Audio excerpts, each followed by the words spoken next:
Emirates. He's gonna.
السلام عليكم ورحمة الله وبركاته بسم الله الحمد لله والصلاة والسلام على رسول الله وعلى آله وصحبه ومن والاه. Dear viewers, welcome to AMSSA Youth Connect's lecture reminders throughout Ramadan. Barakallah feekum. Today we have a very special and honored guest, bi'idhnillah, Mufti Muhammad ibn Muneer from the US, the founder of Hadith Disciple. Before we begin, just a small reminder, as you were reminded yesterday in regards to the sister that passed away in Egypt recently, and she's got 5 children. Please donate, inshallah, to this important cause. Don't forget that it is the last remaining nights in Ramadan. Tonight's an odd night for us here in Melbourne, don't forget, in Australia. So it could be Laylatul Qadr. So please donate generously. And Jazakumullah khairan for all those who have donated. May Allah Azza wa Jal write it amongst your scales of good deeds. Ameen Ya Rab. Without further ado, we'll connect with Mufti, inshallah.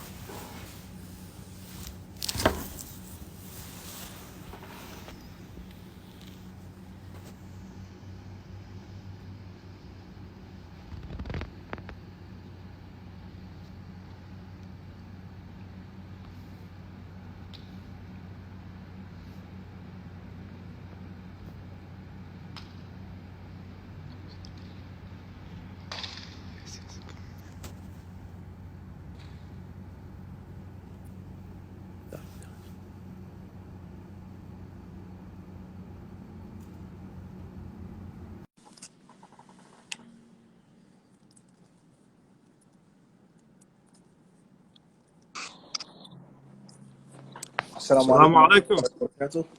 وعليكم السلام ورحمة الله. حياك الله. اهلا وسهلا، الله يحييكم. مرحبا بكم. هاي مفتي. اهلا وسهلا، حياكم. بارك الله فيك. Welcome. It's an honor to have you.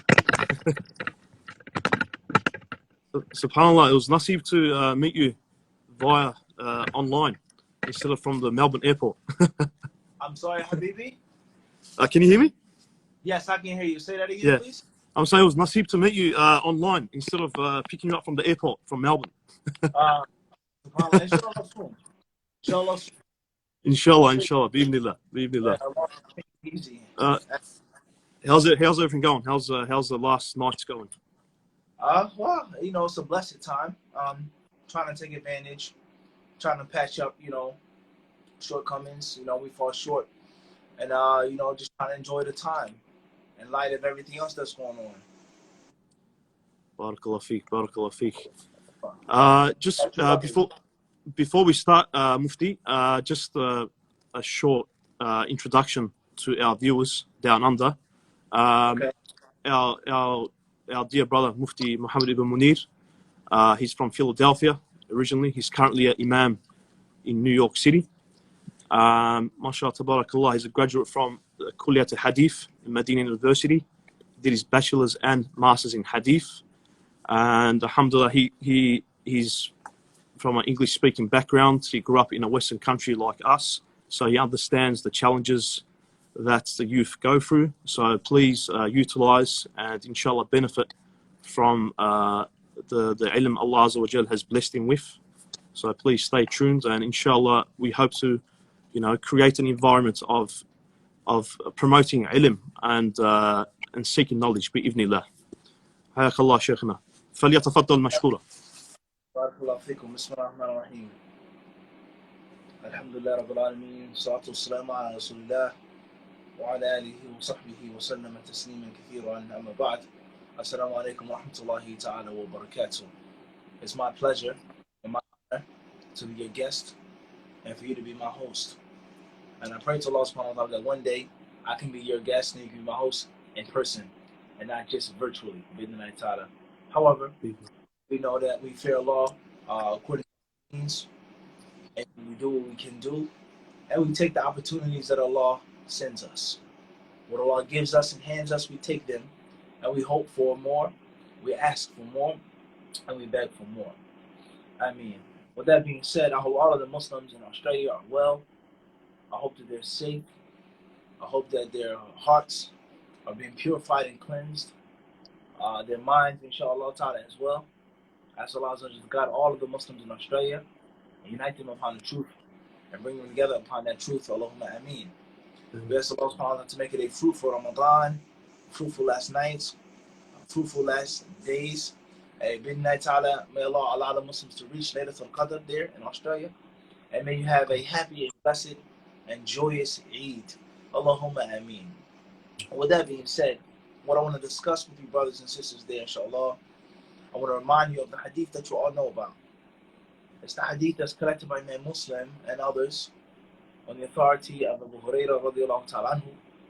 The Messenger of Allah alayhi salatu wasalam, he said, إن الإسلام بدأ غريبا وسيعود كما بدأ غريبا فطوبى للغرباء.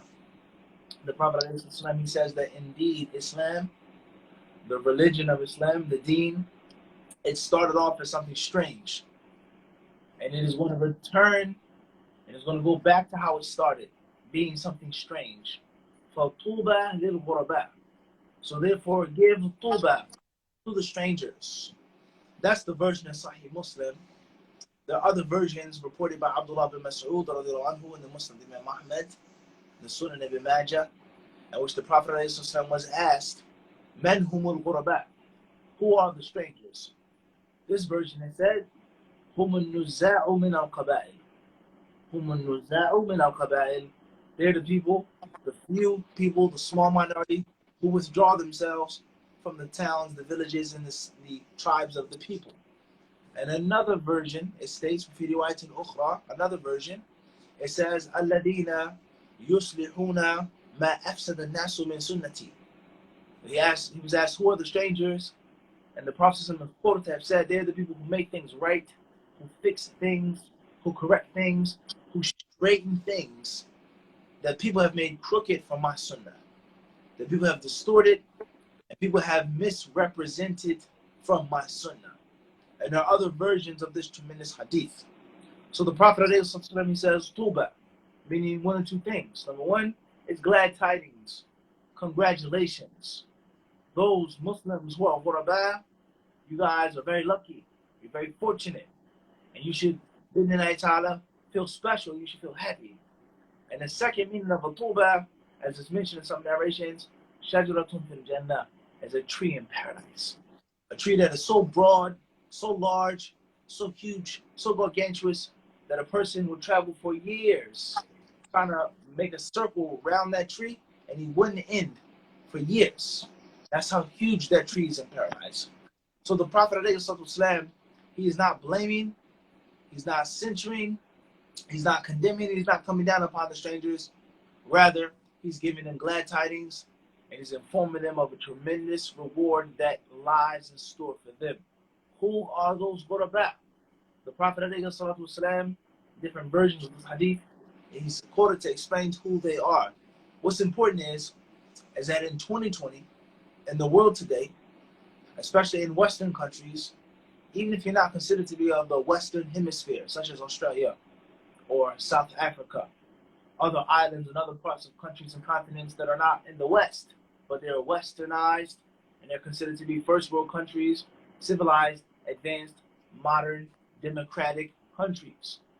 We know that the practice of religion is strange. Not Islam, not Sunnah, religion is strange. Spirituality is strange. You're the minority.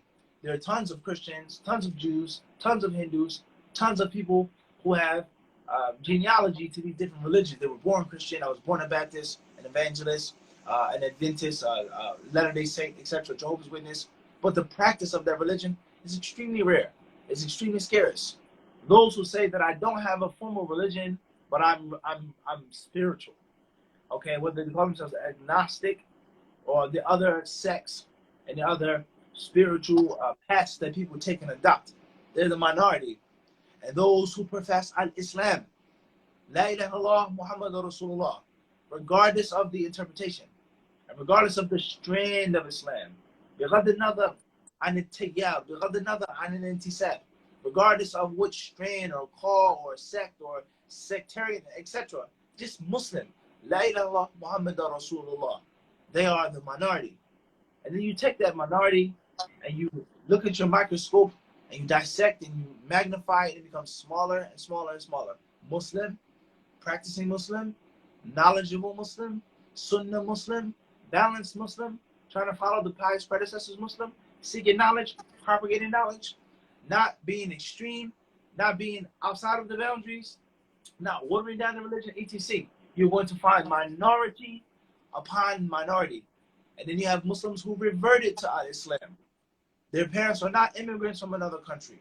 Or those Muslims whose parents did migrate to Australia from another country, their parents don't pray. Their parents don't fast. Their parents don't wear hijab. Their parents don't make hajj. Their parents smoke. Their parents do so many bad things, and they're trying to practice. You're going to be a stranger. So this is a paradox, and this is a phenomenon, and it is something that the Messenger of Allah, والسلام, quote unquote, prophesied, and he told us what would take place. Is that this is how it began when he was asked by a man who at the time was not a prophet, Amr ibn al-As, the father of Abdullah. He asked him, he says, what are you, ma anta? The Prophet ﷺ was asked, he says, what are you? And the Messenger of Allah said, and he says, I'm a prophet. And he asked him, well, who sent you? What has he sent you with? And he mentioned, ba'athani lahu, Allah sent me. And yu'bud Allah la yushrak bihi shay'an, for Allah to be worshipped and for no partners to be made with him. So then this man at the time was a mushrik. He wanted to know. He says, and who's with you upon this claim that you're a prophet and that you only worship one God and you don't worship idols of our forefathers? The Messenger of Allah said, that's it. He says, I have a free man, and at the time the man was still a slave. Abu Bakr and Bilal, that's it. What no 10, 20, 30, 40, 50, 100, 1,000 people, or a few handful of Muslims. And now look, from the last surahs that were sent down upon the Prophet ﷺ, Allah says, when victory comes, when Allah supports you, Allah grants you success and triumph. And you see the people entering into Islam in droves, waves. Over 100,000 companions were at the farewell pilgrimage, Hajjat al-Wada. That came from Abu Bakr and Bilal. That came from Khadija, Warqa ibn Nawfal, Ammar ibn Yasir, his family, his father, this woman, that woman. Few people. But the Prophet ﷺ, he said, is that it will go back to how it started. There's another hadith in Sahih Bukhari, reported by Abdullah ibn Abbas, that the Messenger of Allah ﷺ had a very fast camel, a very nimble camel, a very light hoofed camel. And none of the companions could beat the Prophet in a race, that their camels couldn't run faster than a Qaswa. So therefore, an Arab man, a Bedouin man, he came with another camel and he challenged the Prophet ﷺ to a race. So the Bedouin man's camel beat the Prophet ﷺ, the shit camel. And the people said, "What did the Nas?" They became upset. They became mad. They felt a sense of their pride and honor being touched and harmed that the Prophet's camel lost. And the Messenger of Allah, he said, حَقٌ عَلَى اللَّهِ أَلَّا يَرْتَفِعَ شَيْءٌ مِنْ هَذِهِ الدُّنْيَا إِلَّا وَضَعَهُ اللَّهُ. He says that whenever Allah allows something to rise and to elevate, it must come down. It must come down. So the point that we're trying to get is that Islam, the Quran, Sunnah, and the concept of just how Allah makes things in the universe, things go up and things go down.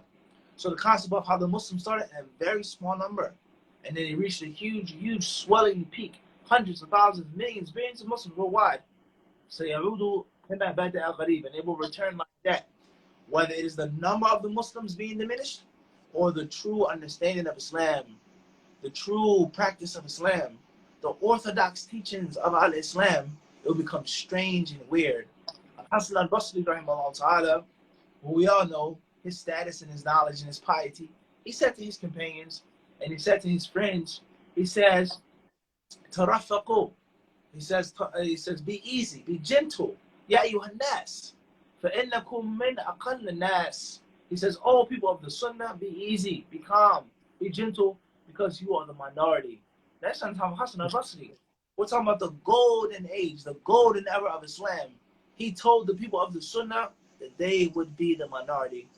And many of the pious predecessors, they would say that the Muslims, within comparison to the other nations, the other religions, they says, كَأَشَعْرَةِ الْبَيْضَاءِ. It's like a white hair to throw it al-aswad on a black bull.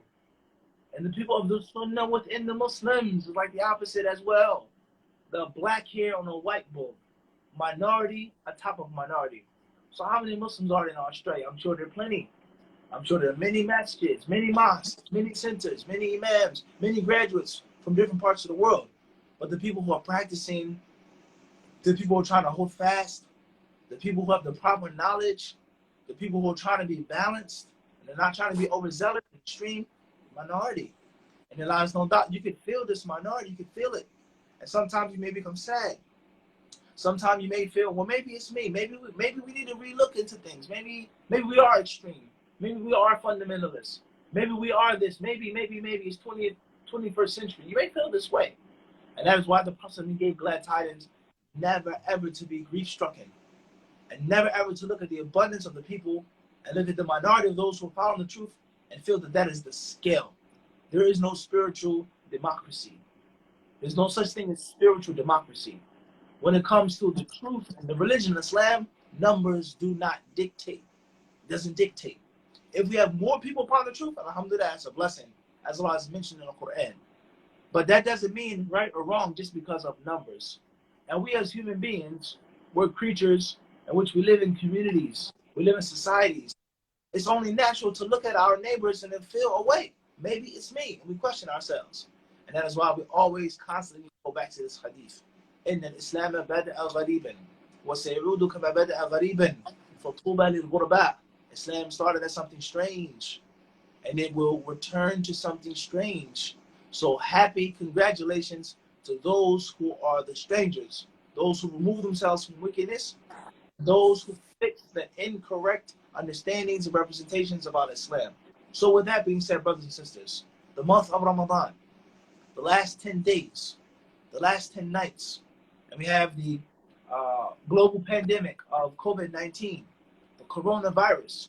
What is our job and what is our duty and what is our responsibility of these remaining nights of the month of Ramadan? The message to myself and the message to you is that you have a very big duty on your shoulders, a heavy, weighty duty on your shoulders, and that is to represent Islam properly and to propagate al-Islam properly. And that is for you to be the role model for the proper, correct understanding of al-Islam. For you to be the ghuraba, and for you to realize that you're the ghuraba, inshallah, and take pride in that, and make sure that your voice is heard, and make sure that you're seen, and make sure that you cast a vote or a ballot in the box for the correct Islam. And do not allow the box to be stuffed and full with the voices of those who do not properly represent al-Islam. In understanding and theory, nor in practice and the practicality of the religion of Islam. And from that, brothers and sisters, is to not allow this disease or this infection, not allow this pandemic to reign on our parade, and to put out our lamp and our light. Just because COVID-19 and coronavirus, no Ramadan, no Jumu'ah, no practice of Islam, no manifestations of Al-Islam, and then that's it. When the Messenger of Allah requested the companions to give him the pledge of allegiance, the bay'ah, the oath, the hadith clearly says, fil manshati wal makrah. When things are going well, and things aren't going so well. Fil usri wal yusr. When things are swell, and things aren't so swell. They had to promise that they would represent Islam, and they would protect the Prophet's life, that they would protect their own lives, and they would do whatever they needed to do for that, in good and bad, thick and thin. So that is our duty, and that was our responsibility, is to make sure that we ourselves practice this tremendous act of ibadah, fasting, and the things that go along with fasting, and that we represent Islam properly, living as minorities in Western countries. In the United States, a huge country, just think about it, 50 states. One state is the size of a country in certain parts of the world, let alone the other territories and the islands. There are Muslims of all walks of life.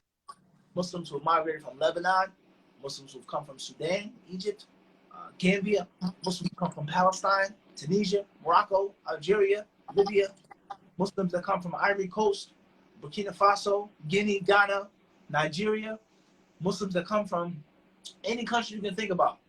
And there are tons of different madahib, ways of understanding Islam and practicing Islam. And then there are people, unfortunately, who are extremely secular. And they've only come to the United States for dunya. And they look down upon other Muslims who are trying to practice.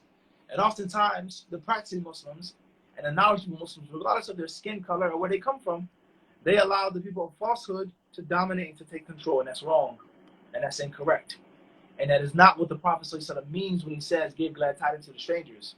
The hadith, as we mentioned to you, it clearly states, الَّذِينَ يُصْلِحُونَ مَا أَفْسَدَ النَّاسُ مِنْ سُنَّتِي. Those who fix the wrongs. They straighten the crooked things. And they don't leave the people of falsehood to speak and represent Islam, and they remain silent. Abadan. They don't intentionally make themselves strangers in a minority, but that is the reality how Allah made them. And they speak up, and they represent Islam, and especially in light of the pandemic. Allah says, Kuntum khayra ummatin ukhrijat linnas. You are the best nation, the best group that has ever come forth from people for the people. And that is because you enjoy the good, you forbid the evil, وَتُؤْمِنُونَ بِاللَّهِ, and you believe in Allah subhanahu wa ta'ala. So Allah subhanahu wa ta'ala, he talks about people overpowering and people dominating, people winning. قَالَ الَّذِينَ غَلَبُوا عَلَى أَمْرِهِمْ لَنَتَّخِذَنَّ عَلَيْهِمْ مَسْجِدًا. Allah said about the people of the cave that they differed. So يَقُولُونَ, how many people were in the cave? 4, 5, the dog was the 5th person, the 6th person, the 7th person, etc. Allah, he said, قَالَ الَّذِينَ غَلَبُوا عَلَى أَمْرِهِمْ, those who won, and those who had the final last say so, لَنَتَّخِذَنَّ عَلَيْهِمْ مَسْجِدًا, we will build a shrine upon their graves. So this proves that the worldly people and the ignorant people, they weren't right. They weren't correct on how many people were in the cave and what was the purpose of them being in the cave. But they won and they dominated. And that they had the final say so. So if we're still alive and we have the ability to speak up, we have the ability to present ourselves and to represent Islam in the correct way, it is our duty and it is our job. And the Prophet ﷺ says, بَلِّغُوا عَنِّي وَلَوْ آيَةً. Convey the message even if it's one sentence. لِيُبَلِّغُ الشَّاهِدُ مِنْكُمَ الْغَائِبِ. Those who are present should tell those who are not there. So therefore it is our job to show the world, to show the weak Muslims, the ignorant Muslims, the sinful Muslims, the Muslims who have practiced innovations, to show the non-Muslims what Ramadan is and what Ramadan is not and what Ramadan is about, and that no matter how many viruses come, pandemics, epidemics, plagues, we shall never ever relinquish our religion. And whether we're on quarantine, we're in the house, this masjid is closed down, we are going to practice Islam. And we're not going to allow anyone to dominate the interpretation of Islam or the practice of Islam, even if it's just one of us, or 5 of us, or 10 of us. Even if our masjid in Australia is the smallest, or we're the weakest and the poorest, and we have the least amount of political influence, that doesn't matter. But it has to be some type of voice. And if not, we have disobeyed Allah subhanahu wa ta'ala. If not, we have assisted those whom Allah says, يُرِيدُونَ لِيُطْفِئُوا نُورَ اللَّهِ. يُرِيدُونَ أَنْ يُطْفِئُوا نُورَ اللَّهِ. They want to put out Allah's light. They want to extinguish it. 2 verses Allah says in the Quran, وَيَأْبَى اللَّهُ إِلَّا أَن يُتِمَّ نُورَهُ. But Allah refuses except to complete His light.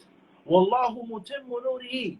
Allah will complete His light, even if the kafirun may hate it. So therefore, it is our job and it is our responsibility to make sure that we fast properly, and we represent fasting and qiyam and tarih, anything that we do from Ramadan, and we do not allow any pandemic or epidemic to reign on our parade. No matter what we have to do, we will remain strong. Islam is here to stay. It's not going anywhere. And there are people that want to say things about Islam, do things as Muslims, represent Islam, but the truth, bi'idhnillah, has a voice. The truth has a voice. So therefore, that's my message, and that's my reminder to the brothers in Australia. I'm sure you guys are already doing this, alhamdulillah, all right? And you understand the importance of what Allah has given you. Being a minority, being Muslim in a non-country, being Sunni Muslim versus other Muslims, trying to practice the deen, trying to promote knowledge, trying to spread the correct, moderate way. And moderation does not mean watering down the religion. Moderation doesn't mean shaving down the religion. Moderation doesn't mean compromising the religion. Abadan, abadan, abadan. And we live in very dangerous times. And one of the most dangerous things that we live in, when people try to extinguish Allah's light, is to reinterpret Islam. And to make Islam that's comfortable. And to make Islam that's agreeable. And to make Islam, which is 2.0, to suit the desires of the people in the places and the lands in which they live. We ask Allah for protection for this. So therefore, with that being said, you guys, inshallah, make sure that you finish strong, inshallah, Ramadan, with regards to your fasting, control your anger, all right? If you already haven't fought and worked hard, work on it now. Not to lose your temper when you fast, not to curse when you fast, to lower your gaze when you fast, all right? Inshallah ta'ala, make sure that you try to shake those bad habits that you can in this month. Any type of laziness that we suffer from, or any type of bad habits that we need to get rid of, we should try our best to get rid of them what remains of this month. We should try our best to maximize the days and the nights that remain in this month. And most importantly, just because of the month of Ramadan, it does not mean that we do not give dawah. It doesn't mean that we don't give dawah. And there's so many people that need dawah in our lands. In America, and I'm sure in Australia, Muslims who need dawah, non-Muslims who need dawah, people who have doubts about Islam, people who hate Islam, we need to speak up. And we need to do whatever we can to combat any falsehood that will misrepresent Islam and will be a contribution to putting out the light of Allah subhanahu wa ta'ala, which cannot be put out. But it is our job to be to be on the front line, inshallah ta'ala, to add to that counter of the people who try to extinguish Islam. And if they can't get rid of the Muslims physically, then they can get rid of the proper understanding of the Muslims. If they can't get rid of the proper understanding, they get rid of the proper practice. And if they can't get rid of the proper practice and whole, they can take something away from us. And this is one of the most dangerous things with regards to COVID-19. All right, the global pandemic. Only Allah knows where did the virus come from. Was it made in a laboratory? Did it come from China? Did it come from Wuhan? People eating bats and snakes. Allahu Alam, where it came from and how it came. What's important is people are sick, people are dying, and they're making laws and they're changing legislation right in front of us, at the tips of our noses. And we don't know who wants what from this. We don't know. But know one thing for sure is that Shaitan is not going to leave this opportunity. He's not going to leave the opportunity. Abadan. So we have to be careful. We have to be very vigilant. We have to be mindful of people taking away from things from Islam, brick by brick. And the next, there's a gaping hole in our wall and in the outside fortress. So I ask Allah subhanahu wa ta'ala to bless us all, to accept from us all. I ask Allah to make the Muslims strong in Australia, to unite them, to bring them together. Inshallah, have the ability to settle their differences and different racism and tribalism and different cultural things that prevent them from unifying, let alone the Islamic problems that prevent them from unifying, just like we suffer from terribly here in the United States. I ask Allah to make the Muslims strong and firm, and to allow the flag of Islam to ripple in the wind in those lands, in Melbourne and Sydney, and all of the cities and the different territories of Australia. And hopefully, by Allah's permission, I will have the joy of visiting and seeing you brothers and sisters in person, inshallah ta'ala. Jazakumullahu khairan. Jazakumullah khairan, Mufti. Barakallah feek. It was a tremendous reminder. Very, very on topic, what we need. Because subhanAllah, the points you touched on, many of the time, the brothers and sisters they lose a lot of hope, like you were saying, being a minority, they lose a lot of hope. So, they need this reminder consistently, to never lose hope. Barakallah fiqh. Thanks so much for that. Jazakallah khair. And Mufti, now inshallah we'll go on to the Q&A, inshallah, bi'idhnillah. So brothers and sisters, if you have any questions, please write. So we have questions here, Mufti, so we'll start with the questions we have here, bi'idhnillah. So the first question is, what is the ruling on Zakat al-Fitr, and when do I have to pay Zakat al-Fitr? Right. Zakat al-Fitr is obligatory. As the Prophet Abdullah ibn Umar narrated, Zakat al-Fitr, that he made it mandatory upon the Muslims. So it's mandatory upon those who have enough food for the day and the night of the Eid. And alhamdulillah, I can't say all, because there are poor Muslims wherever you go. But many brothers and sisters, not most brothers and sisters, they have that basic standard. So Zakat al-Fitr is basically mandatory upon the majority, unless it's a Muslim that's very, very needy. So Zakat al-Fitr is mandatory, it is obligatory, and it should be paid in life. We have a minimum and a maximum with regards to time. The latest that you can pay Zakat al-Fitr is before the prayer. Before the people go out to offer the prayer on the morning, the day of the Eid. And the earliest that you can pray it or pay it, some scholars will view 2 nights before, as Abdullah ibn Umar whom I used to do. So therefore, the safest thing to do is to pay Zakat al-Fitr on the eve of the Eid. The eve of the Eid, which is Laylatul Eid. I.e., if the Eid is going to be on Saturday, you should pay Zakat al-Fitr on Friday night. Friday night, bi'idhnillahi ta'ala. The Zakat al-Fitr should be given to Muslims, and it should be a sa', which is approximately 2.5 kilos of dry food stuff. Something that does not perish, and something that is considered to be a staple means of nourishment that the people could eat and not starve. If that's all they had, they would survive on grain, on dates, oats, etc., etc. All right? And that is for every single Muslim that you're responsible for in your household. Those who are your beneficiaries, those whom you take care of and look after, you pay Zakat al-Fitr for them, bi'idhnillahi ta'ala, and foodstuffs. So approximately 2.5 kilos, roughly 5 pounds. So if you have 4 people, you buy 20 pound or a bag of rice, obviously kilo, pounds, etc. And some scholars, they hold the view is that it's permissible to pay Zakat al-Fitr and money, and paper notes, banknotes. All right, that's a legal discussion among the scholars of Islam. The safest thing to do is to give it in food stuff. If you cannot give it in food stuff and there's no one to take it and you want to send it somewhere else to another country, that's permissible. And if you want to pay it in money because there's no one that will accept the food stuff, according to many great scholars of Islam, that's also permissible as well. Inshallah ta'ala, that's a brief answer. The proofs and the evidences have been explained and mentioned in other classes with regards to the fiqh of Zakat al-Fitr. Wallahu a'lam. Jazakallah khair. We have one question here saying, Assalamu alaikum, tips on disciplining your child whilst fasting and out of Ramadan. Right. Well, first and foremost is your child should fast with you. They should fast with you, regardless of their age. If they're old enough to be disciplined, then let them fast with you. Okay? Even if it's not obligatory, even if it isn't mandatory, teach them to fast half of the day. Teach them to fast a quarter of the day. Teach them to fast an hour out of the day. Teach them the principle of sacrifice. Teach them the conference of how sweet it tastes when you wait for it. Just wait a second, son. Be a little patient. I'm hungry, son. I didn't have my breakfast. You didn't see me drink my milk tea this morning, son. I'm hungry like you are. Instill that in your children. Teach your children about sabr. And you'll be shocked. The power and the flexibility and the elasticity of the fitrah. You'll be shocked what a child can do. But the parents, oftentimes, we dumbify, quote unquote, we dumb down our children.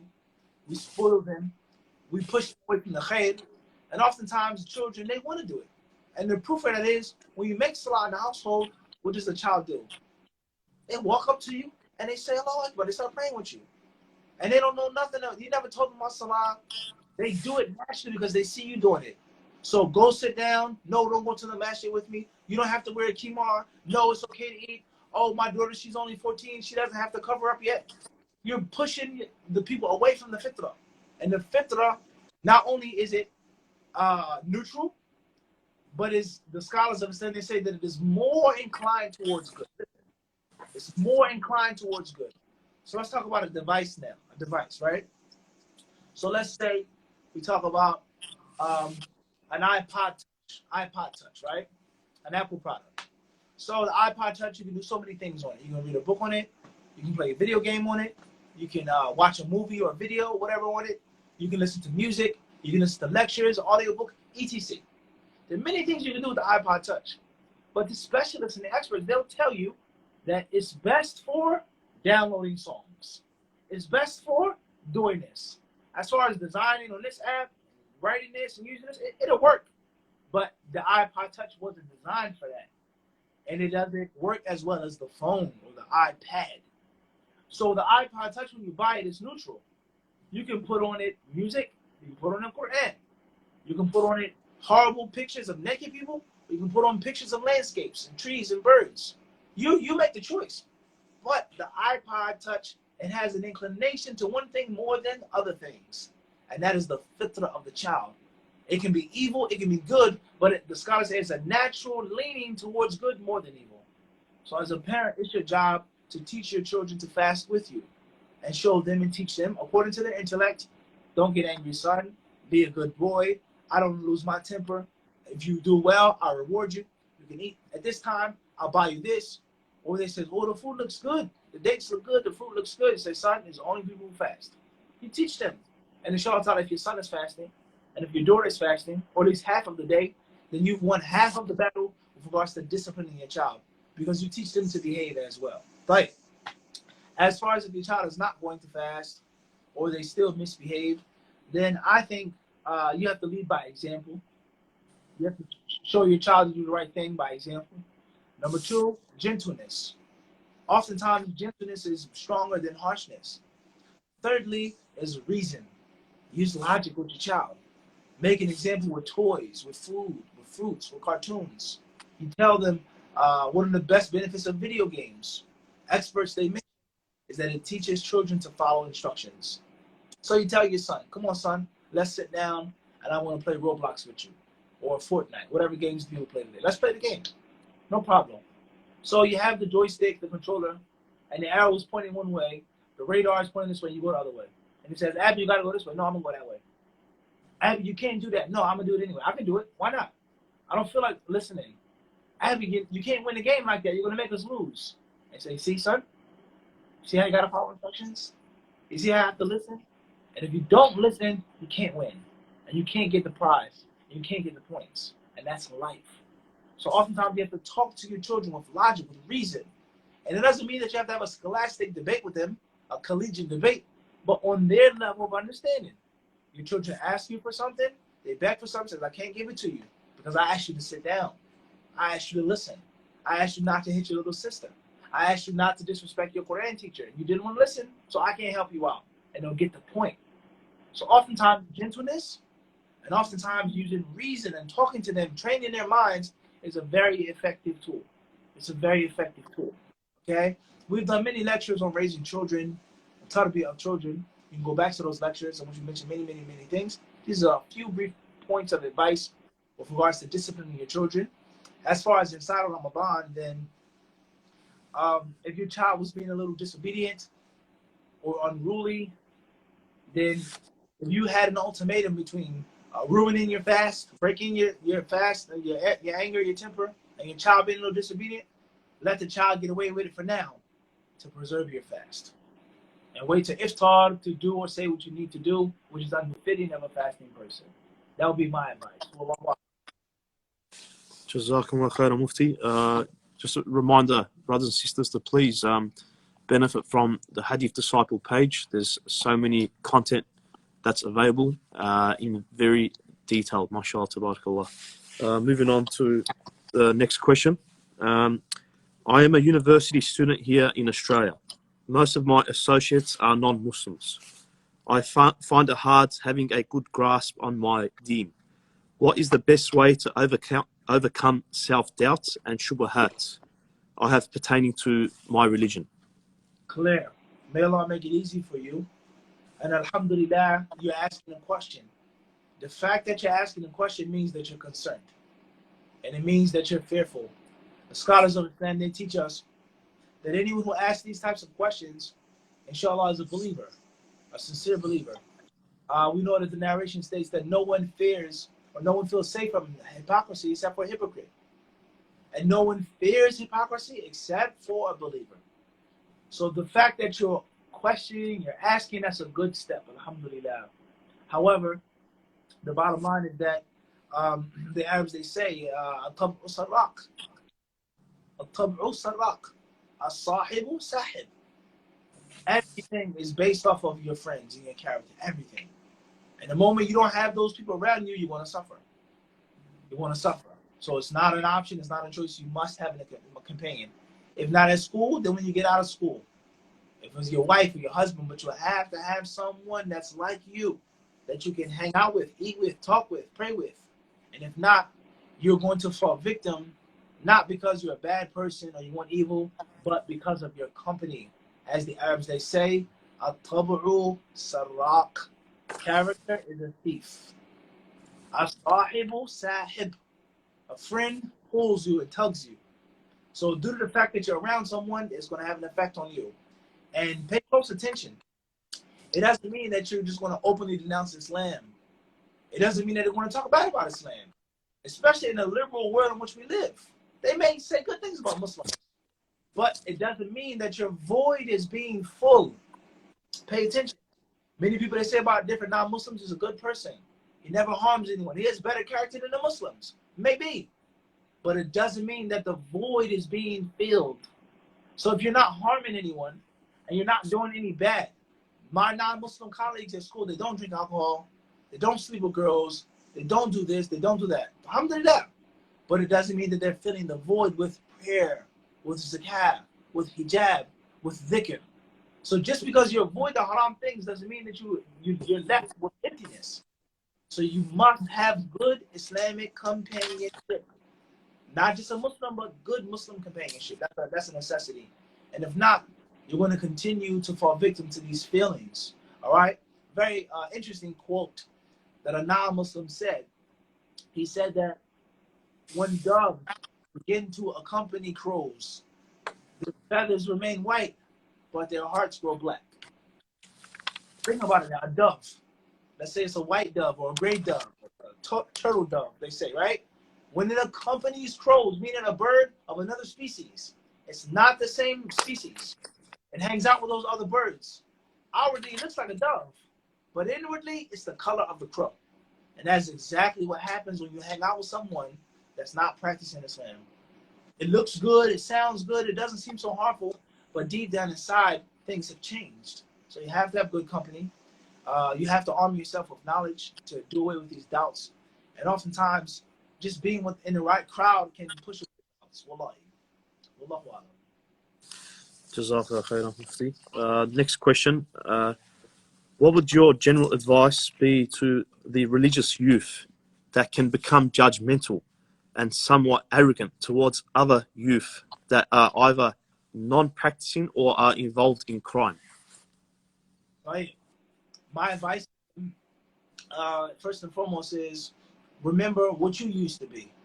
As Allah says in the Quran al-Kareem, that you kuntum min qablu, famanna Allahu alaykum fatabayyanu. Surah An-Nisa, Allah mentions this. Not to say to the people who you don't think are Muslim, less than mu'min, and to the end of the ayah. Allah says, don't do that. And that's because you used to be the same. So right now, I have a Kufi, a Thob, Medina, Hadith disciple. So I see a brother, he has a tattoo, he's walking with a girl, he's smoking weed, he's listening to music, he's doing some type of crime, and I come down on him, condemn him, and say nasty stuff and bad stuff. And I look down upon him arrogantly. Maybe he is a sinner. Maybe I am righteous. I do have knowledge. I did go overseas. I did graduate. But 15 years ago, 20 years ago, was the Hadith disciple then? Those who know me from way back then, was everything always Medina according to the Hadith? It wasn't. It wasn't. And the older brother that came to me, the younger brother who talked to me, the person who told me about Medina, how did they treat me? How did they behave towards me? Were they harsh? Were they judgmental? Did they say, why are your pants beneath your ankles? Did they say, why is your head uncovered? They didn't. But they carefully, gently took my hand and says, come and listen. And how about this and how about that? So, none of you can believe until you love for your brother. Until you love for yourself. And no one likes to be rejected and pushed away. No one wants to be judged harshly and unnecessarily. So just put yourself in that person's shoes. Empathy and sympathy. Don't you forget, Akhi, under that thobe there's a tattoo that the people don't see. Don't you forget, the first time you had sexual intercourse wasn't with your wife, it was with a girlfriend. So Allah guided you. Allah hid your sins. Allah educated you. That is how you should be merciful and kind to the other people. Abu Bakr as-Siddiq radiallahu anhu, he swore by Allah that anyone who annoyed his friend, his prophet, his messenger, Muhammad sallallahu alaihi wasallam, forget the fact that he was his brother-in-law. Forget that. Forget that he was married to his daughter. But he was my friend, my messenger, my prophet. And forget the fact that Aisha was his daughter. And those who said bad things about her, and those who didn't make up the stories, but they passed on the stories, they gossiped. Abu Bakr as-Siddiq did not become angry because it was his daughter. Only because of the messenger of Allah. Look at this loyalty, true friend. And look at the believer. He says, anyone who harms my friend, I will not give him any help. I won't give him any sadaqah. And Allah, he forbade him from doing this. And he told him not to do this. وَلْيَعْفُوا فَلْيَعْفُوا وَلْيَصْفَحُوا. Allah says, let them forgive, let them overlook. أَلَا تُحِبُّونَ أَن يَغْفِرَ اللَّهُ لَكُمْ وَاللَّهُ غَفُورٌ رَحِيمٌ. Allah says, because don't you love for Allah to do that for you? وَلَا يَأْتَلِي أُولُو الْفَضْلِ مِنكُمْ وَالسَّعَةِ. Allah says, don't allow rich people from among you swear not to give to those of kin and of kith. And that's because you love for Allah to forgive you. So be sympathetic to Allah's created beings. You love for Allah to be merciful to you. Allah didn't kill you when you were in Jahiliyyah. He allowed you to get out of the club. He allowed you to walk away from that girlfriend. He allowed you to walk away from that haram substance. And you haven't drunk in 20 years, alhamdulillah. But think about when you used to get drunk. And think about the brother in the club or on the sidewalk who saw you spitting up and vomiting. And he gave you advice, and he gave you a book, and he gave you a CD, and he told you to go to the masjid. So treat people how you like to be treated. All right? That's first and foremost. Secondly is, you have to tell these youth, and we suffer from this problem tremendously in the United States. Tremendously. La hawla wa la quwwata illa billah. The mark of a true scholar of Islam and a true student of knowledge of Islam is humility. Okay, Sheikh Bakr Abu Zayd, rahimahullah, in his book, Hilya Talib al-Ilm, he mentions from the signs of beneficial knowledge is that whenever you gain more beneficial knowledge, you become humbler. You become more humble. Ibn al-Qayyim also explained this years before Sheikh Bakr Abu Zayd. That's min alamat al-ilm al-nafi'. And from the signs of knowledge which is of no benefit is that whenever a person learns and memorizes and graduates and has another degree, he becomes more arrogant and more haughty, and he scorns the people more. So it's impossible to follow the path of the Salaf al-Salih and you scorn the people. It's impossible to follow the path of the Salaf al-Salih and you're unnecessarily harsh towards the people. And you walk around as if you're a judge and a watcher over the people. Instead of worrying about kicking people outside of the Sunnah and throwing them out, you should focus on bringing them in. You should focus on being gentle, being sympathetic, being empathetic, and most importantly, think about how it was. I remember when I first went to Medina, the people that were kind to me and those who weren't kind to me. When I first started studying Arabic in Philadelphia, when I first learned this, when I first memorized that, think about that now. So that's my advice to the youth. And it's their job to give dawah, okay? It's their job to be gentle, to be kind, and to be aware of them being polluted with mindsets and ideologies that are foreign to the path of Ahlul Sunnah wal Jama'ah. Wallahu a'lam. Jazakumullah khairan, Mufti. That was a very pivotal reminder and answer because, like you said, you know, subhanAllah, you guys suffered that from that in the United States as well. And here down under, we witness it many times. Like, for example, you've got old uncles that have been praying 5 times a day for maybe 40, 50 years. Then this young lad, he starts practicing and he's blessed to learn the Sunnah. and he starts belittling these, elders. It's not nice, it's not a nice thing. So, Jazakumullah khairan for making that point. Barakallah feek.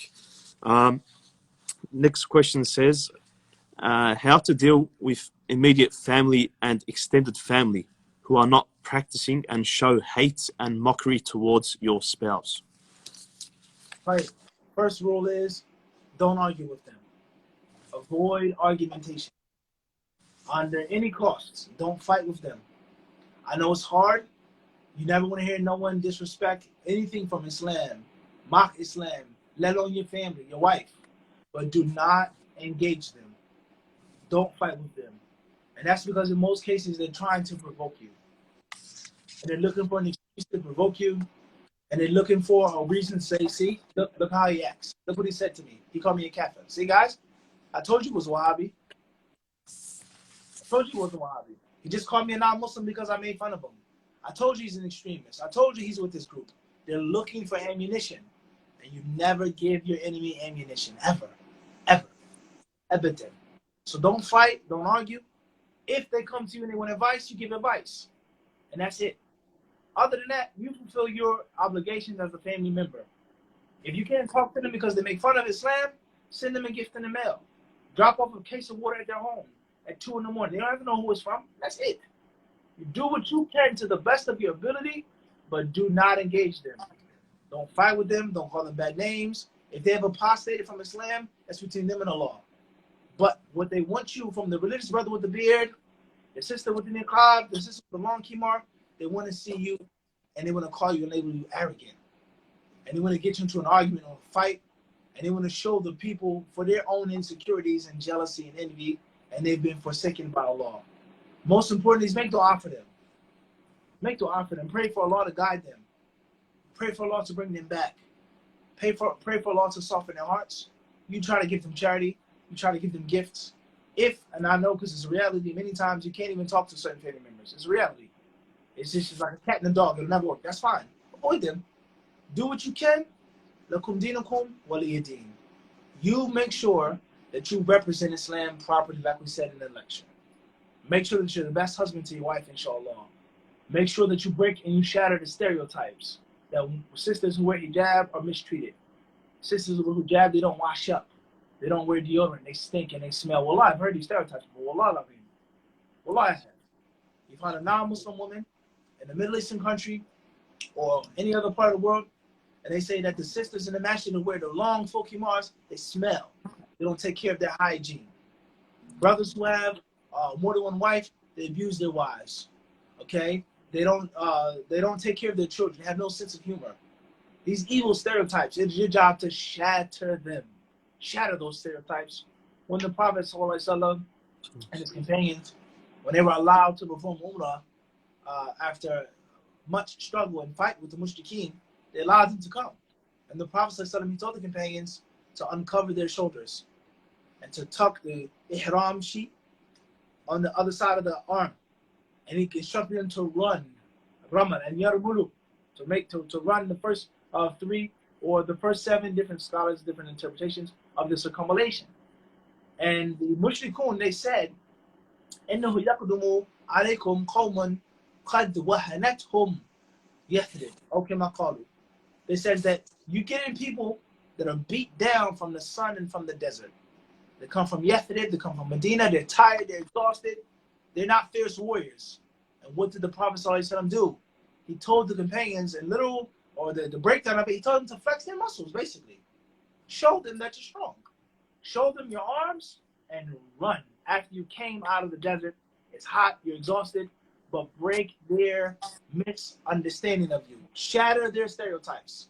That the Muslims are not weak, but they're strong. Just think about that and what type of psychological damage that did upon them. You're not running across a few men that are weak and sick and about to pass out. They're vigorously running with stamina around the Kaaba. So this hadith here, this authentic hadith, it shows us that it is our job and our obligation to shatter stereotypes. But how can you shatter a stereotype if you're arguing and fighting? Allahu Akbar. Jazakallah khairan, Mufti. Mufti, we probably have around 6 minutes. we'll probably take a couple more questions, inshallah, if that's okay with you. Right. The answers, inshallah. Yeah, barakallah fiqh. The question here says, what methods should we use when inviting the youth to programs? Appeal to them without compromising the rules of Islam. As long as it's not haram, there's no text against it, use the opportunity, inshallah ta'ala. And address the youth as youth. And they also have stereotypes. You guys don't love us, you guys are old, you guys are bored, you guys are this. You have to shatter those stereotypes. Barakallah fiqh, Mufti. Mufti, if you can give Jazakallah khairan, just a final piece of advice. So here down under, we tend to, alhamdulillah, we've got a lot of dawah activities, mashallah, people calling to the deen, alhamdulillah. But they tend to be very motivational based. And when you call people towards seeking knowledge, they say it's boring. You know, they're used to the pump-up talks and, you know, screaming and shouting. What's one way you reckon we can advise people to seek knowledge and to have respect towards, you know, ilm, and that this knowledge is not easy? You know, we sometimes have these challenges. Yeah, so something, small reminder on that, if you can. Jazakallah khairan. Clear. Well, you got two different problems now. Problem one are the Muslim speakers, and problem two are the people that you're calling. As far as the Muslim speakers who feel, and it's a big problem in the United States, oftentimes people call them Iman boosters or LOL sheikhs. They make comedy, you know, this type of stuff is unfortunate. They have their benefit, they have their place, but it's only temporary. The first thing that was sent down upon the Prophet ﷺ was not motivation, was not humor, was not appealing to the youth. It was iqra, read. So knowledge and Islam go hand in hand, and there can be no separation between the two. What makes us different between the other religions and sects, except for knowledge?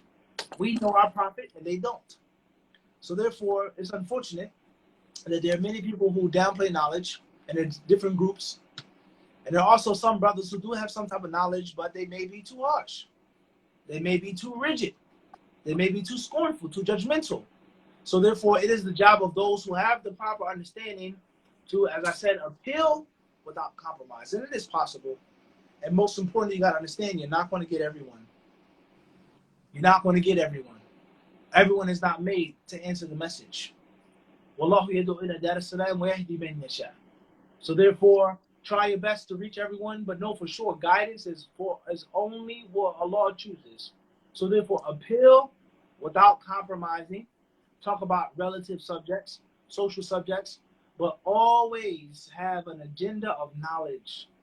Basketball tournament, women's rights in Islam, Islam against terrorism, etc. The reason why they're wrong is because they lack knowledge. The reason why Muslims do this bad to women because they don't have knowledge. They're following tradition and custom and culture. So therefore, you have to learn how to integrate it and how to mix it. And you guys have to seek the knowledge yourselves, and to make sure that you smile, that you hold a door, make sure you say, have a nice day, thank you. Like I said, just shatter those stereotypes, break those stereotypes. As far as arguing with the Muslims who feel there's no need for knowledge, there's no need for scholars, we don't have to go to Medina, you don't have to go study anymore, then don't argue with them either. Don't argue with them. But just make sure that you have a voice and that your voice is heard. And somebody that's wise and smart enough, they're going to be able to distinguish authenticity. Trust me. It's like going to the supermarket. There's 6 different brands of a product. Those who know quality, they're going to pick up the quality product. They know. You just have to make sure that you're in the supermarket and that your prices aren't too high. And you have an appealing label, but the label doesn't have to look totally like the other GMO labels. You get the point I'm trying to make? Jazakallah khairan, Mufti. Very clear. Well, yeah. Hayakallah. Mufti, let's final 50 seconds. SubhanAllah, good timing. Thanks so much for your time. Barakallah feek. May Allah Azza wa Jalla give you Jannat al-Firdaus. Ameen. Happy Ramadan. Congratulations. Ameen. Barakallah feek. You too. And inshallah, we're going to have you here, bi'idhnillah, one day. Bi'idhnillah. Sheikh Abdullah Bihi was actually at this masjid 5 months ago. Alhamdulillah. We had him here. Alhamdulillah. Yes. How was the program? Oh, it was very good, mashallah. Very good. Very good. Alhamdulillah. The youth liked him. Alhamdulillah. He was very beneficial. He has talent with the youth. He does. Allah Mabarak. Good job in Minnesota, vibe. Real good job. Yeah, mashallah. Mufti, barakallah feek, Mufti. Inshallah, see you soon, bi'idhnillah. Take care. Assalamu alaikum wa rahmatullahi wa barakatuh. Wa alaikum assalam wa rahmatullah. So,